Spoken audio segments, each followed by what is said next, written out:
Good morning. My name is Lauren Prieb, and I am delighted to welcome you to the Saturday portion of the symposium and to panel 2, which is Federalism and Interstate Competition.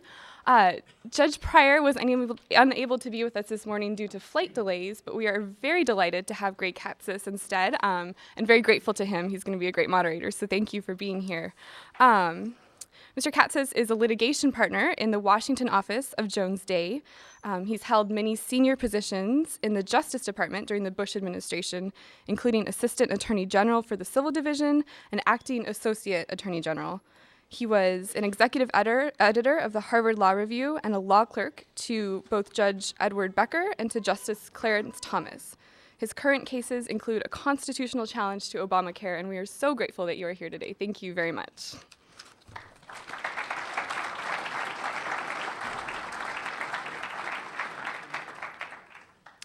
Thanks. I'm happy to be here and fill in. I'm not Bill Pryor. I talked to the judge last night. He sends his regrets. He very much wanted to be here, and some of you might be happy to hear that he described this gathering as a target-rich environment for law clerk hiring. Nelson Lund last night made the very interesting and provocative statement that the framers' economic theory applies to government itself. That really nicely encapsulates the topic of this panel, I think, which is federalism as a system of interstate competition among the states. You all probably know the basic theory of this, which regards the states as alternative suppliers of goods and services, and the idea that so long as both people and property can move easily across state lines, the governments as competing suppliers will have to compete for both citizens and investment. And this is thought to have a series of beneficial effects, of course, most obviously limiting the ability of states to seek rent. If a state raises its taxes too high, obviously people can leave and choose, as it were, to consume government services from a more efficient supplier. That's sort of the market analogy to the idea that people can vote with their feet. Another benefit is experimentation. Justice Brandeis' idea of the states as laboratories, both to try out potentially good new ideas and to limit the downside risk from potentially bad new ideas. If you are worried, for instance, about a government takeover of healthcare and all the bad things that might do to the economy, you might prefer Romney care to Obamacare on the theory that let Massachusetts try it out, and if it works, that's great, and if it doesn't work so well, at least the damage is limited to Massachusetts. I'm actually from Massachusetts. And finally, the idea of specialization. Different governments can produce and offer different goods and services and take account of regional differences among the people and differences in the preferences of their citizens. One of the topics on the in the flyer is same-sex marriage, and you might think of the question whether it's a good thing to have diversity among the states, different states either recognizing or not, and people who are comfortable with that arrangement can choose to live in states that permit it, and people who prefer more traditional arrangements can choose to live in other states. Those are a couple of the obvious upsides. There is another side to the story, concerns with this. There may be a global concern to the extent people worry about markets in general. They probably also worry about an analogy of governments to competing suppliers in markets. And there may be narrower concerns about market failures in specific circumstances like externality problems. Pollution control is often cited as a a possible example of this. If polluters in Michigan are putting stuff in the air that results in acid rain in New York, say, Michigan might not have the right incentives for optimal level of pollution control. That's just a quick sketch of some of the issues that might come up. Is the analogy of state governments to market participants a good one? To what extent is it the analogy that the framers had in mind when they set up the federal system? Are there areas where this works particularly well? Are there areas where it doesn't work so well? We have a great panel to talk about these and perhaps other issues. Let me introduce them briefly to you, and then we'll head right into the presentations. First, Jonathan Adler is a professor of constitutional, administrative, and environmental law at the Case Western University Law School. He's appeared on in many media forum, the McNeil-Lehrer, NPR, O'Reilly, among others.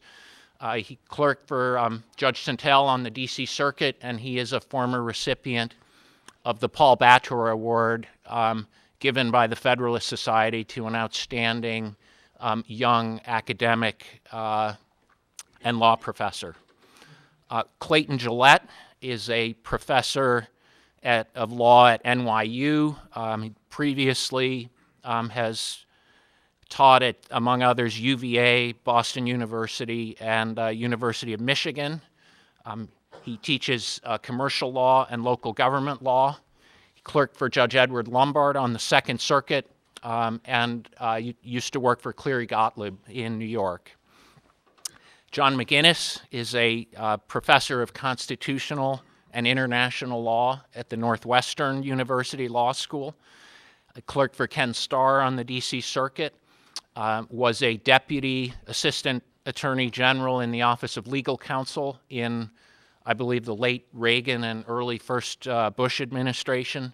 And John, as well, is a former recipient of the Bator Award. Finally, Professor Mike Seidman is a longtime and distinguished professor at the Georgetown University Law School, where he teaches constitutional and criminal law. He clerked for Judge Skelly Wright on the D.C. Circuit and Justice Brennan on the Supreme Court. I'm sorry, Justice... sorry, I did not have a lot of time to prepare this. He has also written one of the leading case books on constitutional law, which I, in fact, used many years ago as a student myself. Our speakers have agreed to present for 10 to 12 minutes, and since I lack any of the magisterial powers of an Article III judge, I'm hoping that they will hew to their time limits voluntarily. Without further ado, I give you our first speaker, Jonathan Adler.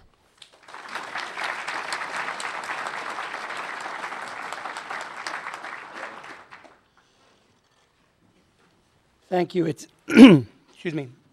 It's really a pleasure to be here. I still fondly remember the first student symposium I attended as an undergrad at Yale in 1991, and I can say, just in case there are any doubters, I can corroborate that Jeff Rosen was in fact there. For those of you that were doubting that last night, how much he retained from that we can discuss later, but. It's also really a pleasure to be here to talk about how federalism and in particular interstate competition both protect markets and foster better economic and indeed even better regulatory policies. One of the things I want to briefly explain or try and convince you of is that the interstate competition and the jurisdictional competition that a robust system of federalism creates doesn't simply create incentives for protection of markets, but also, in general, creates a pressure for better policy generally. If one happens to believe, as I do, that more market-oriented policies are better, then that is what one should expect to see from a robust system of interjurisdictional competition. But my claim is broader in that even if one believes that market systems aren't necessarily preferable, and that, for example, great degrees of environmental regulation are in fact welfare enhancing, there's no reason to believe that a robust system of interjurisdictional competition will prevent that from emerging. In fact, the evidence we have and the research that's been done suggests that is in fact what we would expect to emerge, assuming a proper system of interjurisdictional competition. Now, as initial matter, I should note that the constitutional structure that we have, and this was talked about some last night, does embody an economic theory about the nature of government or the way the government should be structured, and does embody a presumption of decentralization. That is to say, we have a federal government of limited and enumerated powers, of powers that only reach into particular areas, that overlay a background system of states with a plenary police power, that most issues are left within the hands of state governments, and federal intervention is only authorized in a narrow set of circumstances. And even under current Supreme Court doctrine, federal jurisdiction is only authorized in at least a defined or non-infinite set of areas, even if we may argue how limited or discrete those areas are. And this presumption, I think it makes sense to realize, is not simply a constitutional issue, but as a policy matter, it is a good presumption to have. That is, in a general matter, we should presume that leaving things in the hands of state governments, leaving things decentralized, is preferable, and the burden should be upon those that would assert the need for federal intervention to justify that intervention. That just as Congress should be able to point to an enumerated power to justify intervention, we should hope that our policymakers can identify some reason why states are incapable or unwilling of dealing with a particular problem. And one reason for that is that the benefits of decentralization in policymaking, particularly in economic policymaking, are quite large. As Greg already mentioned, that the possibility of exit disciplines state jurisdictions, disciplines them from taxing too much, from regulating too much, but also, in important respects, from regulating too little, or from, in general, adopting policies that are suboptimal or that do not provide benefits or enhance the welfare of the residents of that jurisdiction. The interjurisdictional competition doesn't simply limit factional predation, and it certainly does, but also disciplines state-level policymakers who refuse to respond to the demands and needs of their citizens. It allows jurisdictions to account for regional differences that exist in many areas. Whether we're talking about environmental policy, whether we're talking about labor policy, whether we're talking about almost any area where we ask governments to regulate, our country is incredibly diverse, and there are incredibly important regional differences. In the environmental area where I spend a lot of my time, it may be true that cities all around the country face problems of ozone pollution. And it may be that the chemical processes that lead to ground-level ozone are the same around the country, and that's certainly true. But nonetheless, the nature of the ozone pollution problem, what causes it, the actual mix of activities that are contributing to it, and the sorts of controls or policies that can address it and solve it are still going to vary from New York to Washington, D.C., to Maricopa County, Arizona, to Los Angeles, California. A one-size-fits-all policy is too often, and almost inevitably, once we get past the easy problems, a one-size-fits-nobody. It's also not just that there are regional differences in the facts on the ground, but the knowledge about the nature of the problem, the things that contribute to that problem. In fact, even the knowledge that there is a problem tends to be localized. The biggest problem that any centralized regulatory system faces is the knowledge problem. The difficulty of having enough knowledge in a centralized location to drive economic or regulatory decision-making. And so it shouldn't surprise us that in areas ranging from workers' compensation to wetlands regulation, knowledge that there was a problem justifying governmental intervention was typically local first, and efforts to deal with those problems typically arose at the local level. In wetlands regulation, where I've done a lot of work, it turns out that all the jurisdictions that we would have expected to regulate least and last, in fact, regulated first. And they did so, I believe, because they were aware of the ecological and indeed even economic problems that were caused by the rapid loss of wetlands and were in a position to do something about it, and did so actively, aggressively, and innovatively long before a federal court in Washington, D.C. decided that the Clean Water Act applied to wetlands. And that's an important qualification because our comparison of state-level decision-making is always what actually occurs at the federal level, not some theoretical ideal of federal intervention, but actual federal intervention. And in a lot of areas, like wetlands, Congress never acted. It was a court that acted. Congress, indeed, at the time, was still subsidizing wetland destruction, and that's a story that we see over and over again. As Greg mentioned as well, decentralization and the competitive pressures it creates fosters policy discovery and policy entrepreneurship, what Justice Brandeis referred to as the laboratories of democracies. Jurisdictions learn from one another. They learn from policy successes and successful experiments, but they also learn from failed experiments. And that's important. It's important when we're trying to figure out how to deal with a problem to not put all of our eggs in one basket, to not let all of the decisions be made for the nation in one place, and similarly not to let a national policy be driven by a particular jurisdiction's understanding of the problem.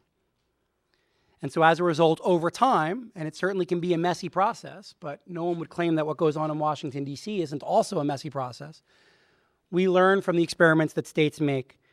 And over time, we see them trying to improve. And we see them doing so not merely because they can, but because the consequences of not doing so are often greater at the local level than at the national level. And to again use the example of wetlands regulation, for over a decade now, the federal government has been saying, geez, wouldn't it be great if when we decide whether or not to issue a wetland permit, we actually consider the ecological function of the wetlands that might be destroyed. Because after all, the reason we care about wetlands is because they provide certain ecological functions. And so shouldn't, in the decision of deciding whether or not to grant the permit or not, shouldn't we at least consider that? Well, yes, federal government's talked about that, yet empirical studies have found that in the actual process of reviewing wetland permit grants or denials, there is no consideration whatsoever given to ecological function. That consideration of ecological function only comes up when the federal government is considering what sort of mitigation to demand as conditions for a permit, but not on whether or not to give a permit in the first place. But yet state agencies, which are supposed to be less skilled, have are supposed to be less able to hire the best employees with less sophistication, less education, less background, and so on. And many states have been incorporating ecological function into the wetland permit denial and approval process for years. That even when the federal government realizes it should be doing something better, doing something differently, it has a hard time actually doing it. Now, I said earlier that I think there should be a presumption in favor of decentralization, and that's a presumption that's rebuttable. I certainly think there are justifications for federal intervention and many justifications that actually reinforce the competitive dynamic. So, for example, where there are interstate spillovers, if, for example, a Midwestern state like Ohio, where I live, is the source of a lot of air pollution that causes problems in the northeastern United States, that doesn't foster competition. That actually leads to breaking down of competition because Ohio is allowed to externalize the costs of its decisions on another jurisdiction. And so certainly there is a justification for federal intervention there, but we still need to pay attention to what federal intervention will actually look like. Not just point to the fact that there's a theoretical basis for it and assume, therefore, it will be better. Because in the case of interstate air pollution, for example, one can argue, and the recent experience of North Carolina trying to deal with out-of-state pollution in federal court, I think demonstrates that the federal preemption and displacement of traditional nuisance claims against out-of-state air pollution is not necessarily optimal.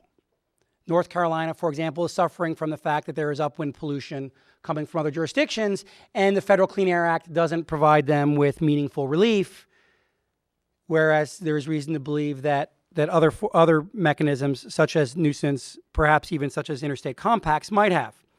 One justification, and I know I'm running short on time, that's often put forward for federal intervention is a race to the bottom. The idea that competition will just simply cause states to regulate less and regulate less as they chase after capital and they chase after economic intervention or economic investment. The problem is that the race to the bottom theory, both theoretically and I think even more importantly empirically, doesn't hold up. The reality is that states are competing with each other in multiple ways. They're not simply competing for industrial investment. They're competing for desirable workforces and desirable taxpayers. They're competing for various sorts of businesses. A state like Virginia not merely wants to attract and retain a Smithfield that may not like environmental regulation. They also want to attract and retain a company like AOL, which depends on a highly educated workforce, which demands high levels of environmental protection as an amenity for where they're going to live. And so the states are competing, when they're competing economically, are actually even competing environmentally. But as I said, even empirically, there have been numerous efforts to try and find evidence of race to the bottom, and they've tended to come up short. In fact, in the political science literature, in the regulatory context, if anything, there's evidence of a positive effect where states are in fact competing for more optimal ways of enhancing market outcomes rather than competing towards less regulation. The last point, since I know I'm out of time, is that we need to recognize that federal intervention, even when justified, suppresses the interstate competition or suppresses interstate competition and the benefits that such competition can provide, and that even non-preemptive federal intervention can short-circuit and dampen the interjurisdictional competition that provides such important benefits. Setting a federal floor, even a non-preemptive federal floor, can in practice create a de facto ceiling, can dampen the discovery process that we rely upon. And so we need to recognize that when we call for federal intervention, we're not calling upon some savior from Washington, D.C. that will come in and make everything better. We are calling upon an imperfect institution, and we need to recognize the nature of that intervention as it will actually occur, not as we may wish it to be. And with that, I will turn the mic over to Clayton.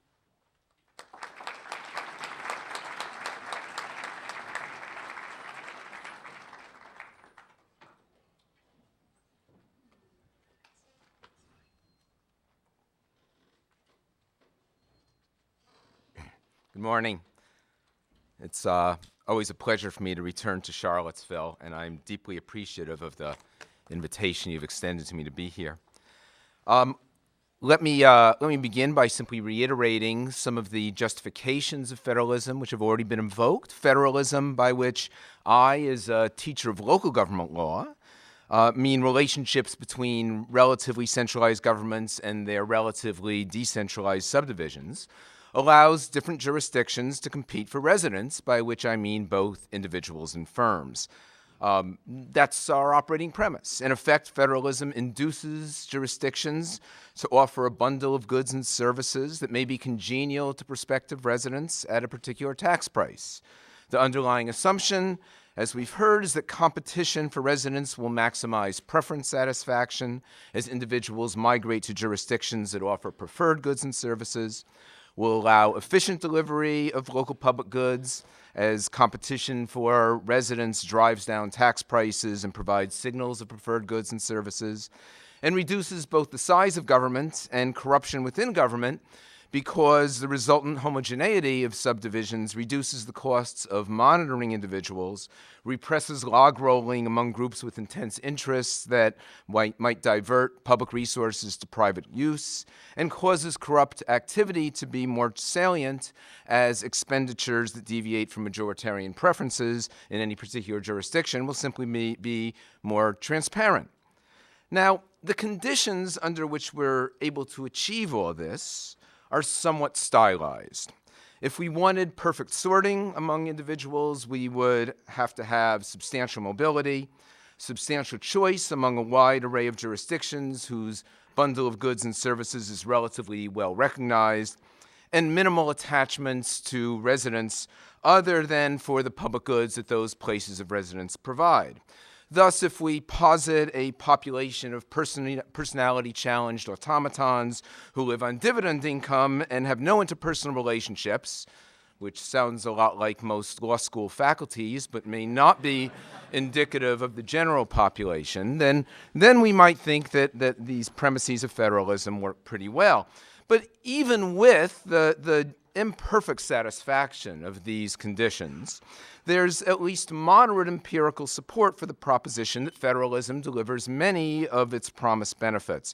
And thus theories of federalism, to which I heavily subscribe, typically focus on the security that decentralization provides against a potentially onerous, more centralized government. Nevertheless, without trying to be too much of a skunk at the picnic, I want to suggest this morning that there's at least a plausible claim that the recent fiscal crisis reveals the possibility that subnational governments can actually exploit the financial strength of the more centralized government, with the anomalous result that the latter might require protection from the former.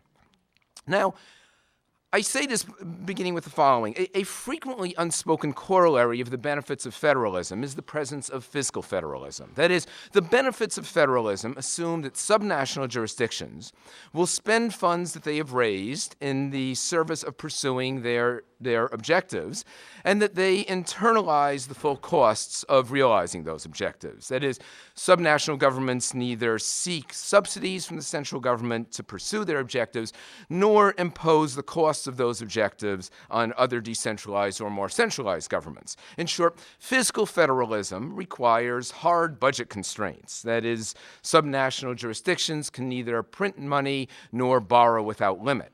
In the absence of fiscal federalism, subunits would subsidize others, and the presence of these cross-subsidies would necessarily interfere with the sorting and efficient delivery of subnational public goods.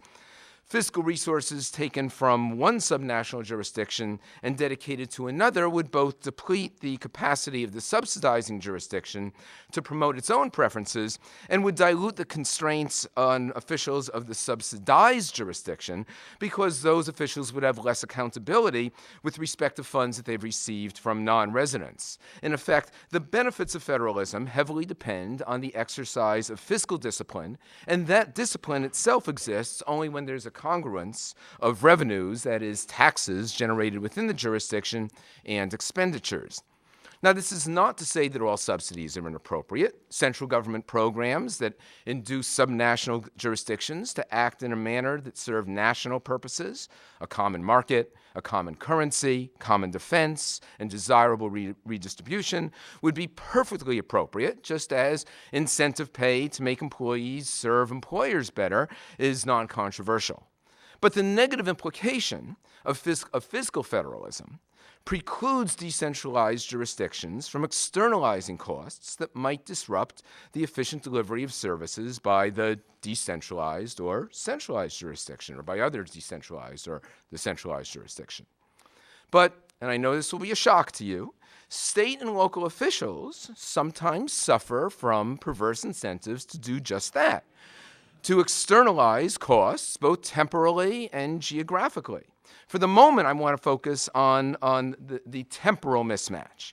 State and local officials, we have discovered to our horror and great shock, foster both interlocal competition and electoral success by seeking short-term benefits and imposing the related costs onto the distant future. State and local officials invest heavily in capital projects and attract firms and residents by borrowing and thus shifting costs to future generations.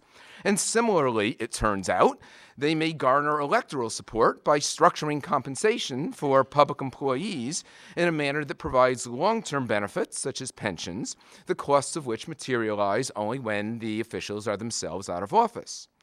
Now, this is not a problem for fiscal federalism if the downside of the temporal externality is limited to the jurisdictions that employ these devices. But that's not necessarily the case. Just as the indebtedness of Greece can adversely affect the rest of the European Union, so can the financial distress of cities and states within the United States have contagion effects on other subnational governments and the national government. Now, this might seem a bit surprising. After all, at least as a formal matter, states and their political subdivisions would appear to suffer hard budget constraints. They are typically obligated to have balanced budgets. They cannot print money to dilute the value of the obligations that they incur. Nevertheless, these hard budget constraints turn out to falter in the face of legal and accounting machinations that permit the issuance of debt for operating expenses, incurring obligations such as future pension obligations again that are not funded on a current basis, and tax and debt limitations that are sufficiently porous as to be non-existent. Now, keep in mind that borrowing at the state and local level is not significantly restricted by the federal government. To the contrary, it is encouraged by the federal government, which provides a tax exemption on interest payments made with respect to state and municipal debt, as long as the proceeds of that debt are not intended for certain private uses. Moreover, most commentators conclude that the tax exemption costs the federal government more than it saves the states and localities, making it a somewhat inefficient subsidy, but nevertheless one that induces subnational borrowers to increase both the amount and riskiness of the debt that they incur, and to subsidize projects that return little benefit outside of the immediate jurisdiction. It may be one thing to use federal subsidies to ensure that subnational governments can provide essential public services through capital financing of schools or a courthouse. It's something else to employ subsidies that support local private goods. I'm somewhat reluctant to conclude that taxpayers in South Dakota are happy to have provided a significant subsidy to the new Yankee Stadium, notwithstanding that I'd love the Yankees to have a nice, clean stadium that I can attend and watch A-Rod strike out with the bases loaded. And it's perhaps most peculiar, although much reduced under current tax law, to define as productive interlocal competition federal subsidies that are used to attract firms from one jurisdiction to another to what is considered to be their most productive location, a goal that one would think would best be fostered by requiring the attracting locality to incur the full costs of the move. But the real negative consequences arise when subnational governments face financial distress as a consequence of incurring too many obligations. We now have a greater understanding than we might have a few years ago of the interconnectedness of risks and contagion in our economy. The consequences of these systemic risks essentially means that bailouts of firms that create systemic risk is at least arguably necessary. But think about what that means in the public sector. If Citicorp is too big to fail, what do we say about California? Now I understand that your first reaction may be, let it go. It's going to fall into the ocean in a few decades anyway. But the federal government, I want to assert, cannot and probably should not credibly commit not to bail out states or political subdivisions if their failure would generate the same kinds of contagion that we've recently experienced with respect to firms.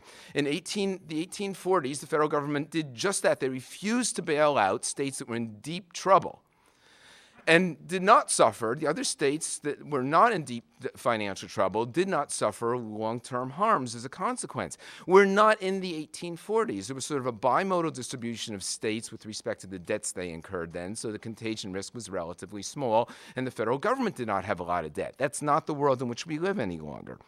So my current concern then is that if credit markets apply a positive value to the probability of a federal bailout of fiscally distressed governments, just as they applied a positive value to the probability of a federal bailout of Fannie Mae or Freddie Mac, notwithstanding the absence of any legal obligation, then the defaults of governmental units could cause fiscal distress that makes bailouts by the federal government preferable from a national perspective. And subnational jurisdictions can use that implicit federal guarantee to borrow for more and riskier debts and to externalize some of the costs to the federal government and to other state governments. So here's my heretical claim. If cost internalization is essential to a well-operating federalism, and if states and political subdivisions violate that principle of internalizing the costs of their activities, and if the federal government cannot credibly commit against bailout, then perhaps the federal government should be able to exercise significant authority over the fiscal situation of states, or at least more authority than is typically recognized. Now, what form might that exercise of authority take? Well, think, for instance, of the current regime of municipal debt adjustments, commonly called municipal bankruptcy, One statutory constraint under the current bankruptcy code in such proceedings is that bankruptcy judges are prohibited from interfering with the political or governmental powers of the debtor municipality. For many, this restriction is justified by invoking federalism and is said to be constitutionally required.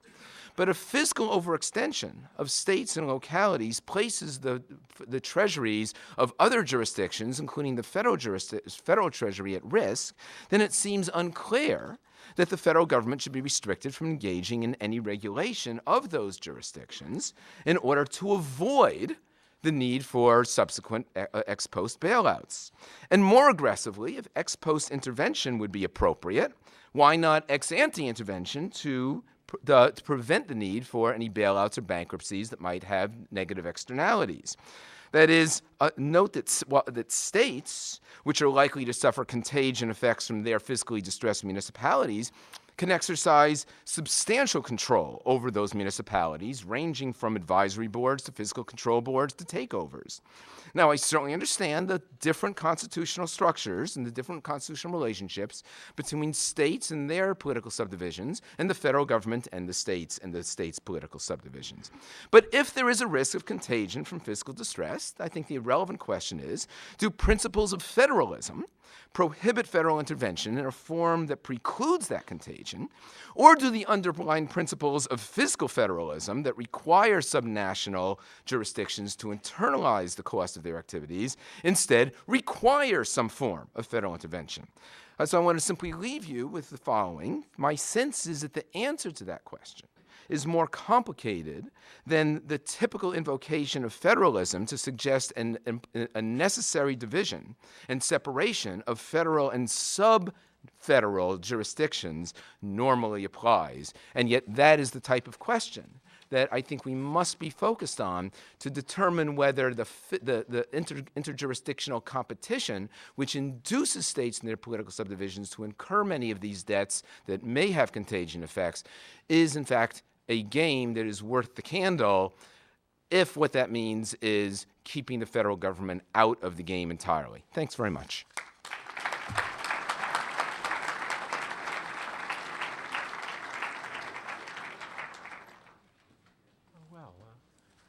We've heard today so far about federalism in the context of regulations from Jonathan Adler and its advantages, and we've heard a more tempered view of federalism and the fiscal constitution from Clayton Gillette. And I'm going to move the discussion to yet a third area about federalism and rights. And I'm going to make the case that jurisdictional competition is, by and large, an effective way for society to discover a good set of rights for human flourishing. Now, I'm going to draw on some work that I've written with someone you've already heard from, Nelson Lund, and I warn you that I'm going to begin with some pretty abstract discussion, but I promise you that by the end, I'm going to be talking about sex. Because, of course, that's what discussions of rights, at least as the Supreme Court focuses on them today, always come round to focusing on. I'm going to begin with two simple premises, one about the content of rights and another about their epistemology. First, good societies are concerned with protecting both liberty, but also other conditions for human flourishing. In a good society, people should have freedom to act, but legal norms should also help sustain the conditions for the success of family life, friendship, and other social goods. In short, we seek a set of rights that will maximize freedoms without permitting those rights to turn into what I guess ancient philosophers called license, the kind of activity that deranges all other social goods. And my second premise is that the line between liberty and license is pretty hard to draw. The reason is that the consequences of freedoms and restrictions in the social realm are difficult to assess. And I think they're probably even more difficult to assess than the effects of economic regulation, both because of their subtlety and because I think the economic framework doesn't work quite as clearly with respect to social matters. Like many law professors, I have predictions about the likely effects of various rights and responsibilities, but everyone, even a law professor, must occasionally admit that he or she is infallible. Because of all such too human infallibility, a very desirable feature of a constitutional design for rights is a structure that helps us calculate together the consequences of our social policies, including our granting of rights, in providing more evidence than just our personal intuitions. The need for such a mechanism of individual and social discovery is a powerful argument of a presumption against the monopoly process for creating rights by a single institution, be it at the federal level, be it the Congress or the courts. I say presumption because I don't deny that some rights may be best protected at the federal level. And we have a process, of course, for that, a constitutional process to enshrine such specific federal rights in our Constitution to be enforced against the states, so long as these rights obtain some supermajority support. And that kind of huge consensus support gives us better confidence in the wisdom of delivering such rights, of protecting such rights at the federal level. But by contrast to monopoly power at the federal level, states are in a market process that is relatively competitive, better approximating a market. Indeed, one can think of federalism as a market for governance. To be sure, federal constitutional law plays a crucial role in creating a framework for competitive federalism by protecting the free movement of people and free speech and information among the states so people can move. Individuals are then free to exit their states if the balance between liberty and license goes off kilter. The paradox of federalism is that two levels of government may be better sustain liberty and the conditions for human flourishing than one. It might be thought that democracy at the federal level itself would be enough to generate optimal rights. But relying on a single level of government is defective for reasons that can be explained economically. Because the chances of one's vote actually affecting an election are less than the chances of being hit by lightning on the way to the polls, citizens are rationally ignorant of politics. I always tell my students, I'm actually telling you why it's sensible to be ignorant. As a result, citizens sensibly spend their time on information that's useful to them, on matters that's more interesting than politics. After all, if politics ever does rise to the level of entertainment, it's best called show business for ugly people. In contrast, individuals can be assured the gaining the advantage of the bundle of rights in the state to which they move, and thus they're going to make more informed decisions about rights at that level because they're going to gain the total benefit by moving. That's why so-called foot voting can impose greater discipline on states than ballot voting on government. Another advantage of rights is that they can be tailored to their jurisdiction, that some jurisdictions will benefit from different sets of rights than others. This came home to me when I was a professor teaching at the Cardozo Law School in New York and was invited to talk about federalism at the University of Idaho. Well, the worthy organization that had invited me to talk about federalism, to raise its money, brought out a Magnum shotgun to raffle off right there before my talk. I thought I was a long way from Greenwich Village. Moreover, federalism, and here is a feedback process that creates information as states experiment with different sets of rights. Thus, unlike a system in which the federal government enforces some national rule of its own devise, we're able to make comparisons about the consequences by reviewing the actions and reactions to the set of rights. If one state has same-sex marriage and another state does not, we can compare the results both in the benefits to those in same-sex marriage and any cost to society. In my view, the possibilities of civic learning from federalism are greater today than they were in the age of the framers, greater today than they were 20 years or even 10 years ago, because of the continuing exponential increase in the power of computers.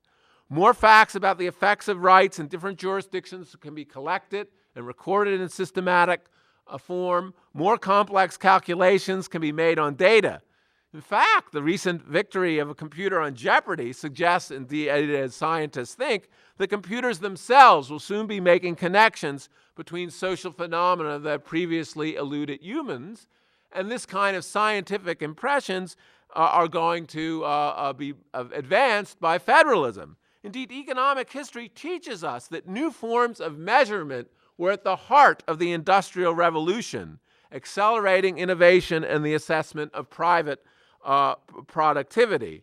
Today, new forms of measurement can be at the heart of a movement in government innovation that offers a similar process for radical improvement of government process. But that kind of scientific approach is most effective if the states are allowed to experiment for subsequent evaluation in what we might update Brandeis by talking about our new silicon test tubes, as it were. Let me provide an illustrative cost-benefit analysis, and here I'm going back to what I promised you I would discuss, discussing sex, about the exercise of competitive federalism, and I'll compare it to the way the Supreme Court now deals with rights in this area of sexual autonomy through substantive due process. Now, at first may appear, and I'm going to do essentially an economic cost-benefit analysis here, it essentially might at least at first appear that some rights of sexual freedom protected by substantive due process really have substantial benefits with few costs. For examples might include the right to contraception, protected famously in the Griswold-Penumbra opinion, or the right to certain forms of sexual conduct protected in Lawrence v. Texas. These seem not to have many costs and a lot of benefits. Maybe the court's been doing something for us for once.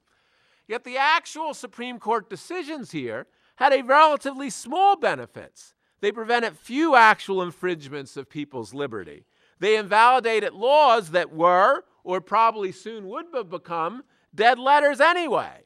And they likely prevented the enactment of few, if any, laws. These ideas, norms against contraception and against certain forms of sexual expression were dying anyway.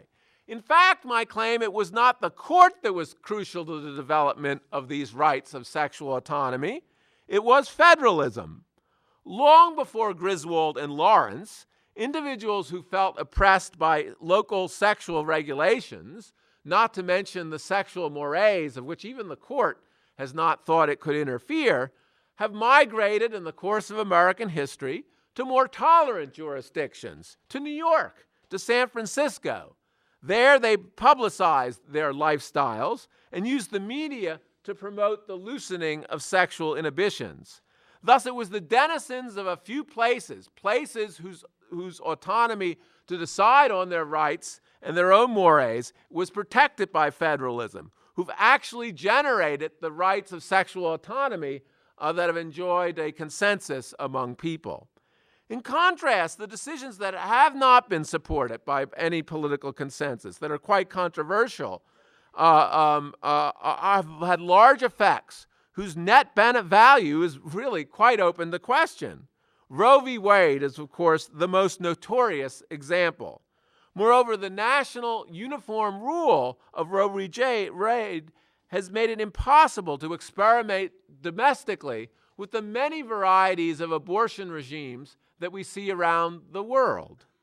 In that form of universal constitutional rule generated by substantive due process has another cost. It's very difficult to reverse. Whatever changes in the world occur. And so whatever changes we think of the costs and benefits of a certain set of rights as technology and our own intuitions begin to change.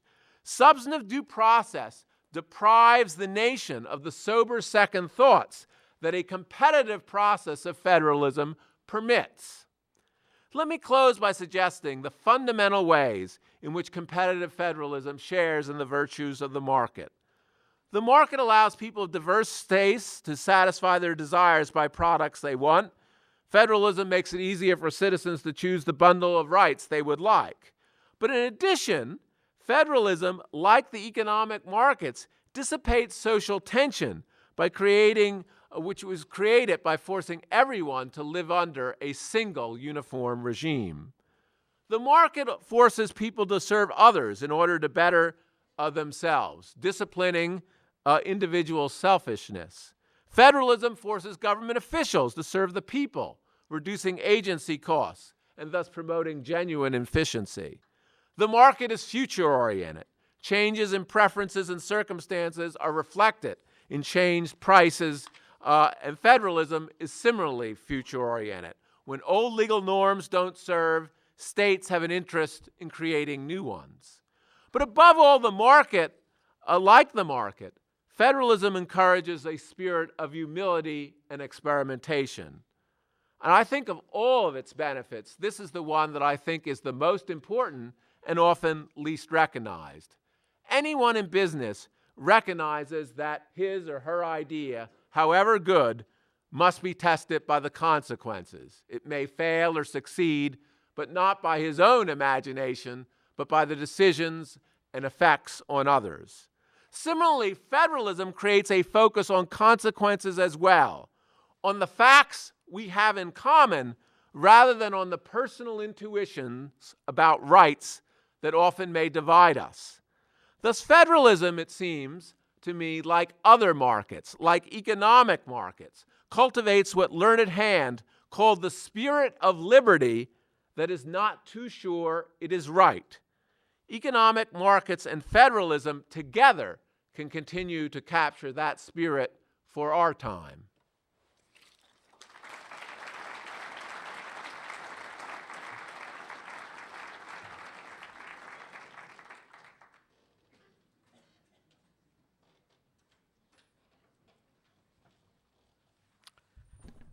Well, thank you for coming. It's just really a pleasure to be here. This is one of many, many Federalist Society events I've been invited to for reasons that I'm not clear about and don't want to think too hard about. I seem to have become the Federalist Society's leftist pet, or maybe a leftist mascot. I don't know. This was not, when I started my career, not the path I would have chosen, but hey, you take what you can get. But in all seriousness, I really do appreciate people spending the time to listen to and think seriously about a set of arguments that to many of you will seem at best bizarre and perhaps positively evil. In his great biography of Andrew Jackson, Arthur Schlesinger Jr.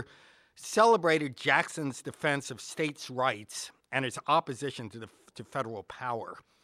Yet as a mid-20th century liberal, Schlesinger was a strong supporter of the federal government and an opponent of states' rights. Was Schlesinger's position inconsistent? He didn't think so, and neither do I. It was no more inconsistent than that of contemporary Republican senators who oppose national health care on federalism grounds, but vote in favor of federal laws banning abortion, banning flag burning, or preventing the private use of drugs. For Schlesinger, it was crucial that in Jackson's time, the federal government was controlled by an entrenched economic elite that used federal power to dominate the lower classes. By mid-20th century, the federal government was an engine for redistribution and racial justice. States' rights rhetoric served the interests of segregationists and reactionaries. Schlesinger's example, and that of Republican senators, I think, poses an important challenge for people who want to generalize and depoliticize the argument about federal versus state power. I think that's a large-scale mistake. The argument about federalism is, or at least it should be, deeply contextual, and it's political to its core. As the Schlesinger and Republican senators' examples illustrate, in different times and different places, federalism has differing relationships with substantive justice. And of course, in all times and all places, people disagree about what counts as substantive justice. What we should be doing, therefore, is talking about our disagreements about substantive justice. about, for example, the appropriate role for markets and government, about redistribution and property rights, about our obligations to the poor, and about individual freedom, instead of changing the subject and talking about federalism. Now, there are several ways that people try to depoliticize the controversy about federalism. One way is to treat it as a question of constitutional law. So instead of deciding what policies our government should adopt, we try to figure out what James Madison thought about that and what his words meant 200 years ago. That approach to federalism has played an important role in the history, not to say the name of this organization, but I'm actually glad to see that the organizers and to a great extent the participants of this event seem to be moving away from that approach. There's been almost no discussion this morning about constitutional law, and I think the effort to think through the political economy of federalism, the subject matter of this panel, is in some ways an implicit acknowledgement that the appropriate division of authority between the federal government and the states cannot and should not be read off a constitutional text written by deeply flawed authors in a deeply flawed process designed to deal with a country unrecognizably different from the country we live in today. After all, if the Constitution decided all this, then the subject matter of this panel would be irrelevant. Talking about federalism in terms of political economy is an acknowledgement, albeit an implicit one, that the Constitution doesn't decide the question. That acknowledgement, although I have to say somewhat belated, is nonetheless welcome. The retreat to constitutional law is not the only way of depoliticizing federalism, though. Unfortunately, another method of retreat does form the subject matter of this panel. So there's been some progress, but actually not as much as I would have liked. The truth is that political economy, like constitutional law, cannot deliver on its promise to provide us with a disinterested, technocratic solution to the puzzles of constitutional design that has to be acceptable to people in all places and times without regard to their substantive conception of justice. To see the point, we might think about two highly simplified, stripped-down narratives about the interrelationship between freedom and federalism. The first one that friends of federalism tell, and it's been repeated several times already this morning, is a story about decentralized diversity. So for them, the story goes like this. Decentralization promotes freedom because it satisfies more different preferences. Instead of individuals being trapped in large units of government, they can choose between different units that offer a menu of regulatory options. And therefore, federalism promotes freedom. This narrative, in much more sophisticated and greatly elaborated forms, has been a powerful force in the argument for federalism. One problem with it, though, is it is hard to know where to stop, right? Because why is the appropriate level of government therefore the state, for example? Why not the city? Why not the block? Indeed, why not the individual? And so this argument tends to push toward a kind of radical libertarianism that there are some people in this room, I'm sure, who would endorse, but others of whom might feel uncomfortable with. And that, in turn, leads to a counter-narrative. And the counter-narrative, which might be called the narrative of the prisoner's dilemma, goes as follows. Citizens of individual states want to develop certain regulatory regimes, but competition between the states prevents them from doing so. So, for example, imagine that the citizens of both Virginia and Maryland want to adopt a minimum wage, but each state knows that if it does so itself, all the employers will move out of that state and into the other state. So if that story is true, and I grant the fact it's not always true, it's certainly right, states compete on a number of different levels about different things, but sometimes it's true. And when it's true, then both states can actually maximize their freedom to do what they want if they act in concert. That is to say, if they pre-commit to doing the same thing, something they can do. They could do it, in theory at least, through an interstate compact, but often an efficient and easier way to do it is through federal legislation. Now, both of these narratives are in some sense true, and both are available to people who favor action on either the federal or the state level. Which narrative to choose, I would argue, is essentially a political decision rather than an empirical or a theoretical decision. But one might respond along something like the following lines.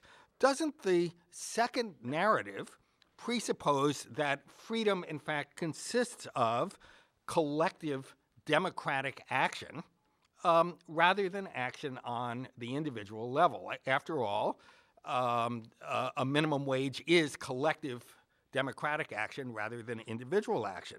If one believes in deregulation, if one equates freedom with individual choice unconstrained by government, doesn't the first narrative predominate? I have two answers to that assertion. First, it turns out that the prisoner's dilemma model applies not only to efforts to regulate, but also efforts to deregulate. So imagine, for example, that Virginia is taken over by libertarians who want to get the government out of our lives. Suppose, for example, that Virginia wants to deregulate heroin use, and suppose that Maryland wants to also. Both states might nonetheless be constrained by the fear that if either state acts alone, it will become a mecca for heroin addicts. And while both states want to deregulate heroin use, they don't want all the heroin addicts in the country. The solution to that problem is, once again, collective action to avoid a prisoner's dilemma difficulty. That is to say, deregulation at the national level. There's a more fundamental answer to that challenge, though. In fact, the very thing that divides us on many of these questions is whether freedom ought to be conceptualized in terms of individual or collective action, whether we ought to think of it in terms of making private choices or in terms of making public choices. In other words, we can't decide whether federalism produces a race to the top or to the bottom until we decide what is the top and what is the bottom. And for some of us, it's true that we've been down so long, it looks like up to me. And therefore, it's no coincidence, for example, that people on the right tend to favor federalism because they have a particular conception of freedom. People on the left tend to be more skeptical because they have a different conception of freedom. Which way to think about freedom is a very deep question, and I won't go into it here, except to say that it's the question we ought to be focused on, and that is the question that the federalism debate begs rather than answers. Thanks.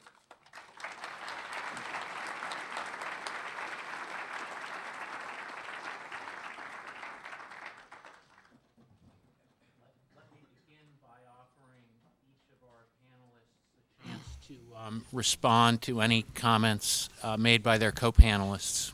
John? Thank you. Just a couple of things. I mean, one, with regard to Clayton's remarks, I mean, I think implicit in that is something that we haven't talked enough about, which is very true and very important, which is that just as Adam Smith reminded us that one of the biggest threats to market competition is market participants themselves. That is to say, businessmen, the competitors, don't necessarily like competition. The same is true in interjurisdictional competition. That is to say that states don't necessarily like competing with one another, just as businessmen would like to get together to cartelize industries and squash out competition. States would like to do so as well. And so they will seek federal policies that enable them to cartelize, that enable them to externalize the costs of their decisions, and that will garner subsidies for their decisions. And it's certainly true that once that process has begun, it is difficult sometimes to figure out how to untangle it or unravel it. That is to say, once federal decisions have subsidized certain sorts of choices by states, we maybe are being a bit of a pickle. It's like a story my judge used to tell, that you sometimes have a porcupine problem, which is what you do is you take the trash can and you put it on top of the porcupine, and then you sit on the trash can until you figure out what to do with it. And we have that sort of problems in some of these instances, and I think that's true. But I think the lesson is that we need to be that much warier of federal intervention that subsidizes state misbehavior, enables states to externalize the costs of their decisions in the first place, and be humble about the likelihood that we know how to encourage greater federal intervention without starting the cycle all over again. In terms of issues, the question discussions of substantive justice, I think, aren't meaningful unless we pay attention about how to operationalize the preferences or the outcome that we say we want. So again, to look at environmental policy, an area that I focus on, presumably our goal, or anyone's goal that thinks that a just outcome is one that involves a high degree of environmental protection, is the protection, is the outcome. And it's not control of private economic activity for control's sake. I mean, there may be exceptions. I've met a few in Washington, D.C., but as a general matter, those that would say, I want a system that produces environmental benefits is worried about that outcome. And if that's the case, then our comparison has to be, okay, a system of federalism as compared to what? And I do think that requires us to pay attention to the empirical story. I do think, for example, in the environmental context, it is hard to argue that on-net centralization, as it has actually been implemented, has been clearly preferable to decentralization, where the federal role is primarily limited to preventing cost externalization by states. And I think that is an empirical claim that is justified. I think at the same time, the empirical claim that interjurisdictional competition maximizes environmental protection and attention to liberty at the same time is also true, because the prisoner's dilemma story, the problem with it typically is that it presumes a static world. There is an inherent trade-off between, say, protection of labor or protection of the environment and things that industry wants. But that's actually not the world we live in. The pressure on jurisdictions is not that binary how to make that binary choice.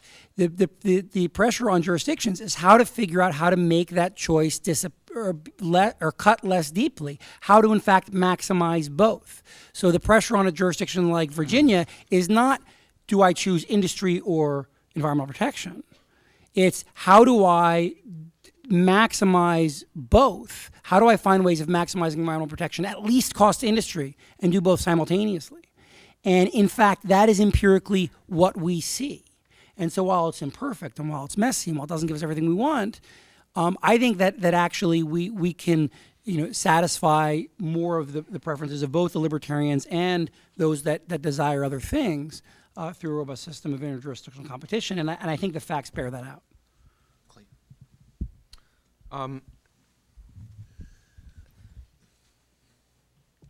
I'm completely with Jonathan on to the extent that what he is trying to do is assign a particular role for government to that government which can perform it best. It is, to look at the silhouette of Madison behind us, it's a manifestation of Madison's claim that we have particular interests that are aggregate and general to be handled at the national level, and those that are particular or local to be handled at the subnational level.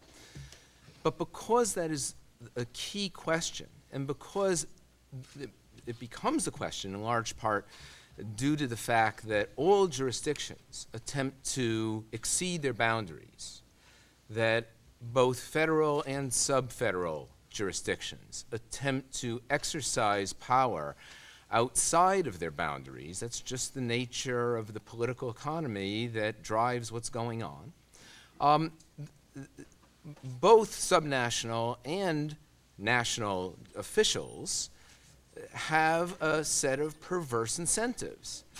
Given that, I'm not sure where Jonathan's presumption comes from. I think instead that Mike's notion that we have to look at the political economy on an ad hoc basis rather than come to any particular issue with a presumption as if one set of officials is purer than the other is problematic. So I'm completely on board with the notion of assigning particular governmental tasks once we've assumed or once we've decided that a particular task is appropriate for governmental action at all rather than for the marketplace to that government which can provide it best. But I don't understand the concept of a presumption that would drive us to believe that the answer to that question will implicitly or presumptively arise at something like a subnational level. Yes, first of all, on some of Professor Gillette's points, I certainly think that his discussion of the risk of the moral hazard that we face is absolutely accurate. He did make one caveat with the fact that the Constitution doesn't have a credible commitment against bailouts.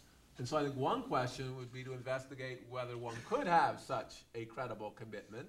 And I would just point out that the original Constitution probably was such a credible commitment.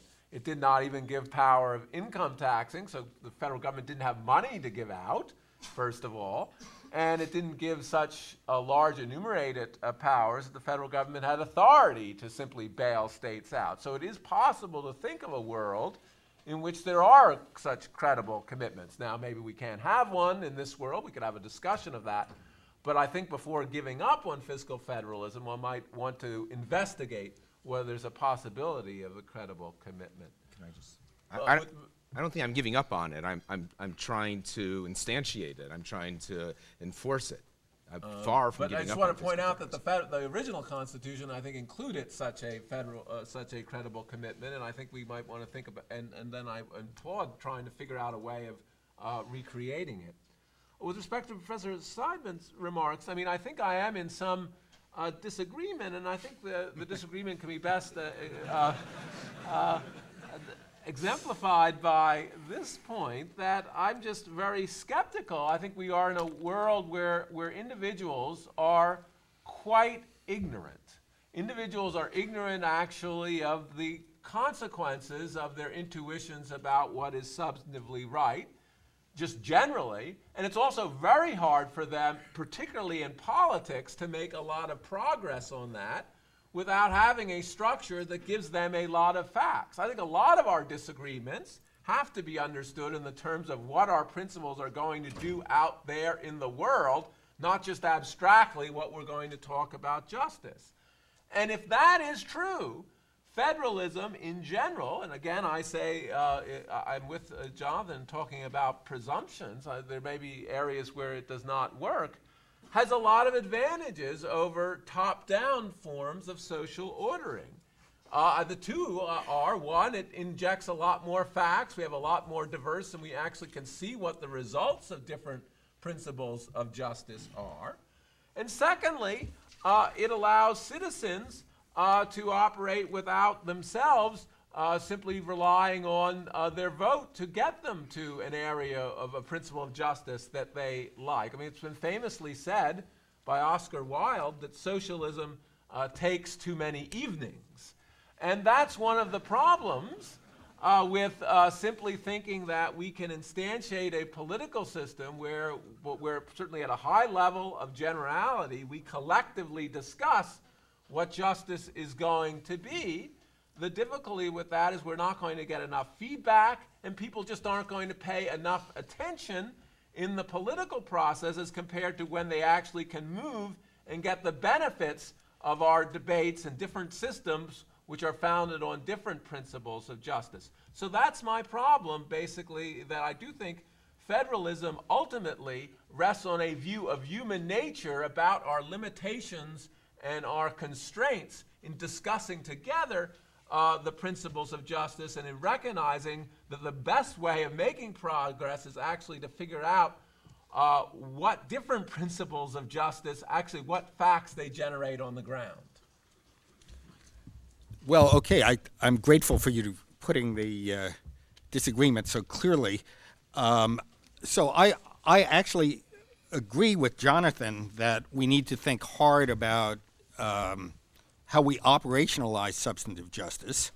I do think, though, that before we decide how to operationalize it, we have to agree on what it is, because otherwise different strategies might work for different conceptions of substantive justice. And I think I really do disagree about whether federalism is a way of having that debate, is a good way of having that debate. My perception is that discussions about federalism much more often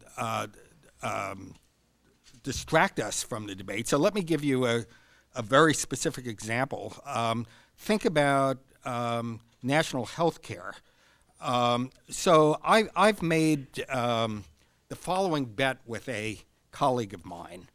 I would like him to find a single person, any place in the country, who has the following set of views about national health care. A, I think the bill that President Obama signed into law is a terrific bill. I'm really in favor of it. I think it's good for the country. I'm delighted that it's the law.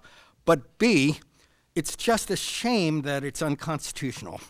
And I would actually support a constitutional amendment that would repeal, that would change the Constitution, but gosh, we're just stuck with this Constitution and we're going to have to live with it until it's changed. Now, I told my colleague he's got 300 million people to choose from. If he can find one person who holds those views, I will take him out to lunch.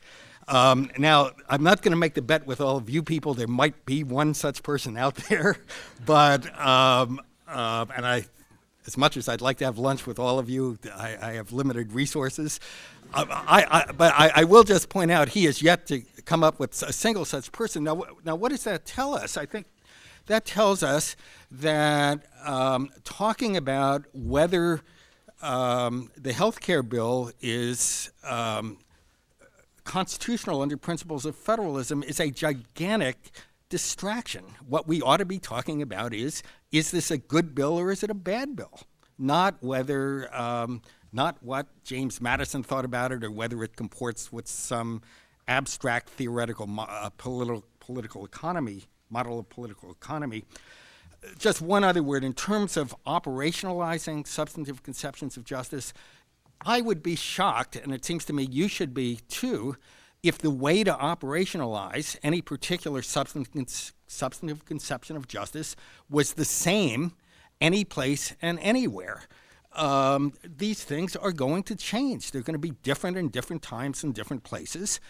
And I think in terms of the operational question, what we need to think about is a strategy for doing what we want to do now and not be bound by that strategy at some other time or in some other place where it's going to be completely inapplicable. Can I ask a quick question? If it varies from place to place, not just by time but by place, and it's something that we have to discover, then the more we centralize that decision, aren't we guaranteeing failure? Because if it differs from place to place and it's done centrally, we have guaranteed that some places are not going to operationalize our conception of substantive justice. Even if we all agree on what that conception is, we have guaranteed a certain degree of failure. It just seems to me the impulse to retreat to process is so overwhelming. That's an illustration of it. Look, it turns out that in 1954, the way of maximizing substantive racial justice was a national solution. That doesn't mean that in terms of racializing, of maximizing justice between gay people and straight people, there ought to be a national solution now. You have to think about the politics of the situation at the time you're dealing with it. Professor Seidman's made the observation that the entire panel has been focused on policy arguments and theoretical arguments. So with that in mind, I'd like to solicit any views the panelists may have on the extent to which constitutional text or structure or the framers' original understanding of these issues shed any light on the topic of the moment, or whether people think that this really is solely just a policy question. I actually think, and I mentioned this at the beginning of my remarks, that I think the constitutional structure itself embodies a presumption for action at the state level. And that is to say that the understanding was that states had a background police power that was plenary, that could address any threat to health, safety, morals, and that states could and that any limits on the state's ability to do that was a matter between individual states and their citizens.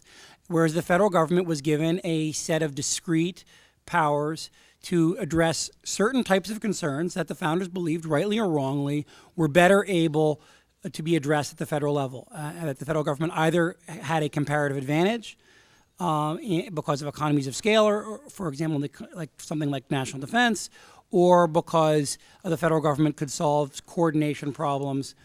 So, example, the power to regulate commerce to prevent the efforts of states to prey on each other through economic protectionism. Now, it does that the way the constitutional structure embodies that presumption doesn't answer all the policy questions, but I think it embodies the insight that a system of interjurisdictional competition, and one where the primary governmental authority is decentralized, is preferable to centralizing it all. That doesn't mean you have no centralization, but it does mean that it needs there is a burden to demonstrate it, and that is why that we have a set list of limited and enumerated powers in Article 1, Section 8, because the idea was only these at the time of the founding, these were the areas where we think federal government is justified. Now, arguably, the 13th and 14th Amendment and 15th Amendment shifted that. I mean, they did shift that balance and said, okay, here's another set of areas where we believe the presumption against federal authority has been met, and so we want to give the federal government additional authority. So my claim is not that the presumption is entirely a product of constitutional law, but I think our constitutional structure embodies that idea, and it's one that we should take more seriously in deciding how those authorities the federal government has been given should be exercised. James Madison, who had more to do with writing the Constitution than probably anyone else, and who's a hero to many people in this room, thought the Constitutional Convention was a failure. He left deeply depressed because it had defeated his proposal to have the federal Congress have the power to invalidate any state statute. After the Constitution was written in Philadelphia, many states initially voted to oppose it, and then attached reservations, also proposed a new constitutional convention because they believed that the Constitution essentially gave the federal government plenary power, and indeed on the floor of Congress, Madison opposed and successfully defeated adding language to the 10th Amendment that would have limited the federal government to powers expressly granted. The word expressly was taken out. This is part of our constitutional history that the people in this organization tend to downplay. But be that as it may, the fact is that it seems to me just really completely bizarre to suppose that the blueprint for running a country in the early 21st century should be based on the views or the text written by people in the late 18th century who had very different conceptions of substantive justice, and as an empirical matter, we're dealing with a world that's not in the slightest bit like our world. Well, I just want to underscore John Adler's point that the Constitution did, I think, embody some sense of federalism in two ways. One, that I certainly think there was an enumerated powers, and that was protected in turn by the amendment process, which is very difficult to overturn the enumerated powers other than by very high qualified majorities. Even within ordinary politics, though, the framers were very careful to create a system of bicameralism and presentment, really a system of tricameralism, which makes actually federal legislation quite difficult to pass. That's another protection for federalism. It takes actually more than a majoritarian consensus generally to pass legislation, and that's not an accident. The whole structure of our federal legislative process is in some sense a protection of federalism. And in my view, these sort of structural protections are likely to be perhaps even more powerful long-term than some of the, what James Madison called of as the parchment barriers. With respect to Professor Seidman's remarks, we shouldn't follow the original Constitution. I guess that's probably a debate for another panel. But I again would come back, to the question of compared to what are the alternatives to originalism? The idea behind following the original Constitution is that it's a good idea to have a Constitution made with a lot of consensus, which our Constitution rules do, that makes for a good results generally. And what are the alternatives to that? We again, as I've tried to stress in my previous remarks, live in a very imperfect world where we're very unclear. What's very problematic is to have a group of judges or simply calculate what are the good consequences for today. They're not likely. That's a real problem of knowledge. It's also even a problem of knowledge when just a pure majority of a Congress does it. So I don't see really the alternatives, and I think that's always something one should take in mind if one's worried about being governed by the Constitution. One wants to see what are the possible alternatives, and many of the alternatives offered have real problems of the same kind of problems we've been discussing here today, that they ask institutions to have a kind of knowledge which we really understand, if we think about it, that those institutions cannot enjoy. Professor Adler mentioned the possibility of using nuisance law as a means of achieving pollution control on a relatively local level. One of the most important and interesting cases pending in the Supreme Court right now involves a lawsuit by Connecticut and various other states seeking to invoke nuisance law to regulate CO2 emissions and force companies to reduce their emissions. The companies which tend probably not typically to be big fans of federal regulation are invoking federal power as a basis for trying to preempt that lawsuit. I wonder if you have any thoughts on that case and the seemingly odd sort of role reversal there. Well, I mean, I'll say a couple of things. I mean, one, there's a lot. we could do a whole panel on that case. I mean, I think it is clear as a doctrinal matter that that Connecticut's claims are displaced by the Clean Air Act post Mass versus EPA, and the Second Circuit opinion in this regard, I think, is hugely problematic. I mean, the claim here is that emissions from a handful of utilities, conveniently all located outside of the states that are suing, contribute to the nuisance of global warming. I think the better sorts of cases to look at, though, in this, because certainly if we're talking about a global problem, and we're talking about a global common pool, you don't want to have local entities dealing with that problem. You don't want states to simply be fighting it out amongst themselves, because the nature of the problem extends far beyond state borders, and indeed extends far beyond national borders. The problem is that the same process that has displaced and preempted this sort of suit in the global warming context displaces this sort of suit in the localized and regional context. So there's a case out of the Fourth Circuit recently, Tennessee Valley Authority versus North Carolina, where North Carolina said, look, we want our air quality to be cleaner than the federal government requires it to be, but we can't do it because we impose all these restrictions on our own local power plants and local emitters, but all this pollution comes in from across the border from, among other places, the Tennessee Valley Authority, which, interestingly enough, for our discussion, is also a federal entity that is federally subsidized. But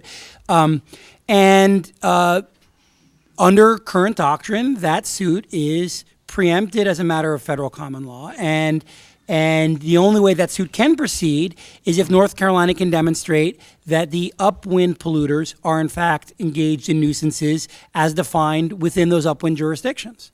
And so that's an example of where federal intervention has displaced and sabotaged the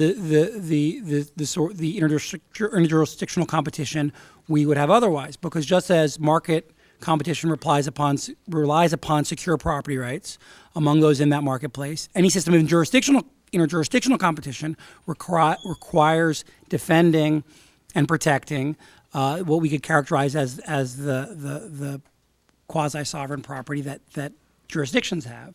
And our federal environmental laws have completely displaced that. And so as a result, downwind jurisdictions are completely at the mercy of upwind jurisdictions unless they can convince the Federal Environmental Protection Agency to protect them and can convince courts to allow the Federal Environmental Protection Agency to protect them. And the history of the implementation of the Clean Air Act is that the Environmental Protection Agency spends all its time and all its resources, in part because of the way the Act is designed, protecting local jurisdictions from themselves, and almost none of its time and none of its resources protecting downwind jurisdictions from upwind jurisdictions. And if our goal is purely environmental protection, that's completely backwards. It also so happens that if our goal is competition, if our goal is allowing people to sort themselves into jurisdictions where the environmental outcomes match their preferences, it's also completely backwards. I mean, we're losing on all fronts, and the only beneficiaries of that are heavily polluting upwind jurisdictions. So to me, it's a complete mess. Could I just say a word about this is just a thought that comes to me related to what you said rather than a direct response. But it does seem to me there's a problem here in that everybody agrees states ought to be controlled in the extent that they produce externalities. But it's very hard to get a handle on what exactly ought to count as an externality. And as the category of externalities grows, the argument for state power decreases. So, for example, it's obviously an externality if pollution produced in one state seeps into another state.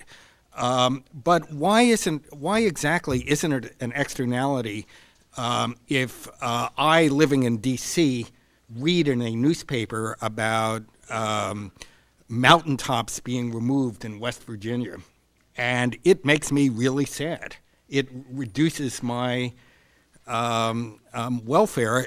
It's not obvious to me why, when mountaintops are removed from West Virginia, that affects only people in West Virginia. I might want to go to West Virginia someday, and even if I don't, it just makes me happier knowing that the mountaintops are there. It makes me really unhappy that gay people are not allowed to marry in Mississippi. I do think people who want to constrain federal power but recognize the problem of externalities need a theory about what ought to be allowed to count as an externality, and I don't think there's a good one out there. Let's take some questions.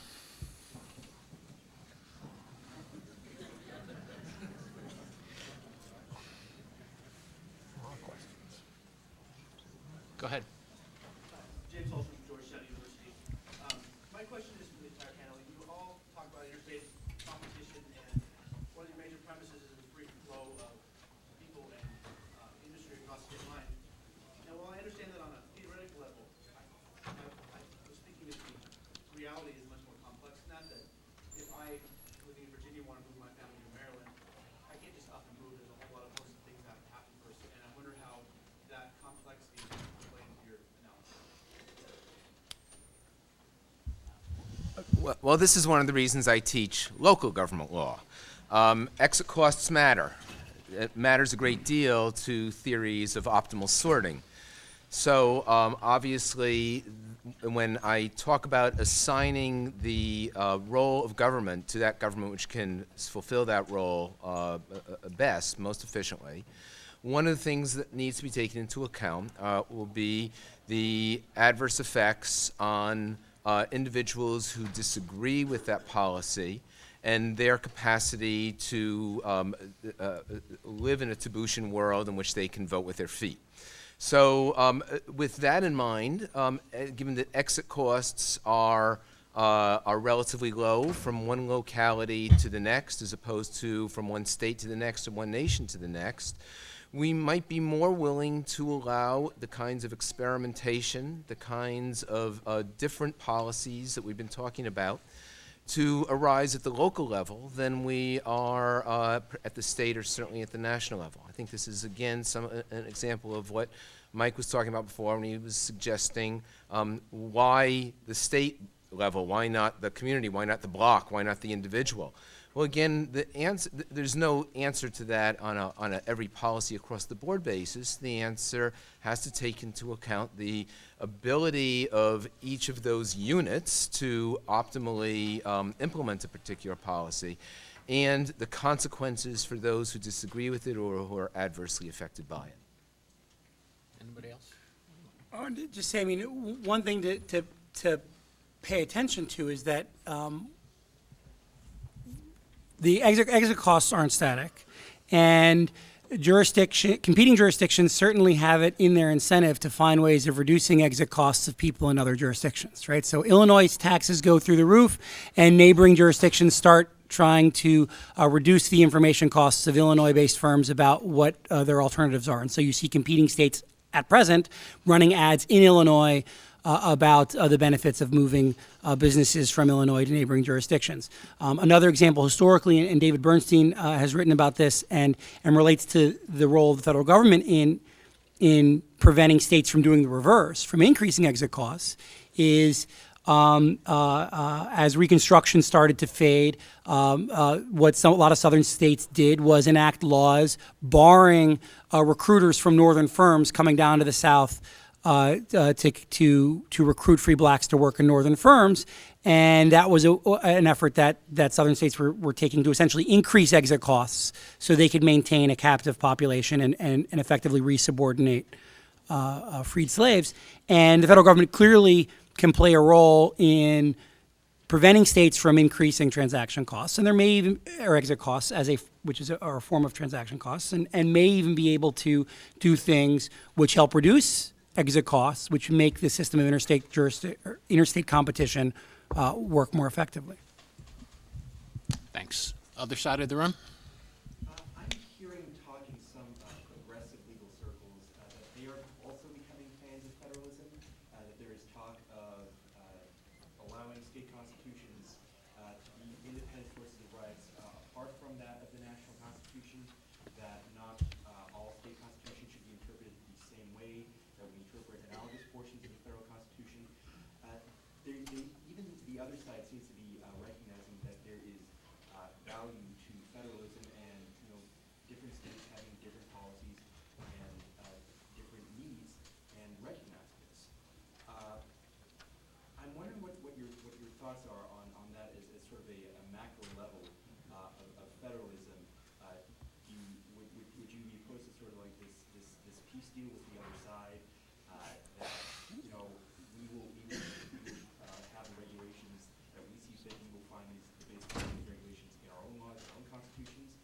We'll do our things, you can do yours, and we'll all just be happy because we're not going to give this to the other. Well, I do think that if that is what, I'm not sure you're describing the peace deal on offer exactly correctly. If it's as friendly as that, I think I might well offer it. And I actually, with respect to, let me give some concrete examples here. With respect to Massachusetts, while I'm very doubtful about the federal health care plan, Massachusetts is an experiment. Massachusetts has a somewhat similar plan, and one shouldn't be as exercised about that. Maybe even if one's in Massachusetts, because one thinks it's really bad, one can leave, it's going to give us some information. So I think there's something to that, and I think you're quite right to say that it may mean also the wholly different systems of governance. One question that we have in rights is, I largely talked about individual rights, but there are rights of self-government that may differ from state to state. Some states may give more power to their Supreme Courts to declare that we have same-sex marriage and find them in language that I would think is a wrong interpretation of the Constitution because they have a different view of the relation between the judiciary and the legislature. I think, at least with respect to the federal Constitution, that in some sense should be encouraged, because I'm not even confident of exactly what is the differentiation between the judiciary and the legislature always. I have some intuitions about that, but that could change over time. And so if Massachusetts wants essentially to create a Roman Senate in their Massachusetts judiciary, let them experiment. I'm not inclined to move to Massachusetts on that basis, I'll tell you that, but the rest of us can benefit even from the plight of those in Massachusetts. So I do think a little history might be useful here. It was the view of James Eastland, the senator from Mississippi, that it was a good idea to let Mississippi experiment with the idea of separate but equal, the systematic subjugation of African Americans within that state. After all, if people didn't like it, they could move to some other state. And who knows, it might work. And why not? And all that Eastland wanted was for the South to be left alone so that they could experiment with their system while the North experimented with their system. And hey, we'll see which one turned out to be more successful. The Supreme Court rejected that experiment, and I think that was actually quite a good thing. Just an answer as somebody who thinks of himself as progressive, and in response to your question, I'm for federalism, just as long as it advances progressive causes. I'm for it everywhere, whenever and wherever it advances progressive causes. When it hinders progressive causes, then I'm against it. Some people think that view is unprincipled, but that seems just deeply wrong to me. So this is a deeply principled position. That is to say, I believe in principle in progressive causes, and therefore I want to advance them. And by the way, I would hope that my conservative friends would take the same view. That is to say, they would be for it everywhere, whenever, and wherever it advances conservative causes. A good counterexample to that, and I recommend this to folks, there's a fabulous amicus brief filed in Gonzalez versus Raich on behalf of Alabama, Mississippi, and I think Louisiana. That basically, and the thrust of the brief is basically, there is no place you would less likely want to be caught with marijuana in your pocket than in Alabama. But if those crazy folks in California want to allow medicinal marijuana, fine, that's their choice. It's not going to affect us. It's a wonderful, I think, brief that is a principled defense of federalism as allowing jurisdictions to make certain choices. And just on Brown versus Board, we as a nation made a choice after the Civil War that certain issues, particularly with regard to race, were no longer going to be left to local jurisdictions, and it took the judiciary a long time to recognize that. But so there are things that we have taken off the table. There are places where we feel the presumption has been met, and that's perfectly fine. It's not that we're never going to have centralization. Last point on this really quick, since grabbing the mic. We should also remember, though, that prior to the Civil War, it was the South, not the North, that was trying to impose its preferences through the fugitive slave laws on unconsenting states. And so it's not that states' rights have always worked against more progressive approaches to race. Exactly my point. My apologies to people at the mics, but I am told we are out of time. So please join me in giving a round of applause to our great panelists. Sir, always a pleasure.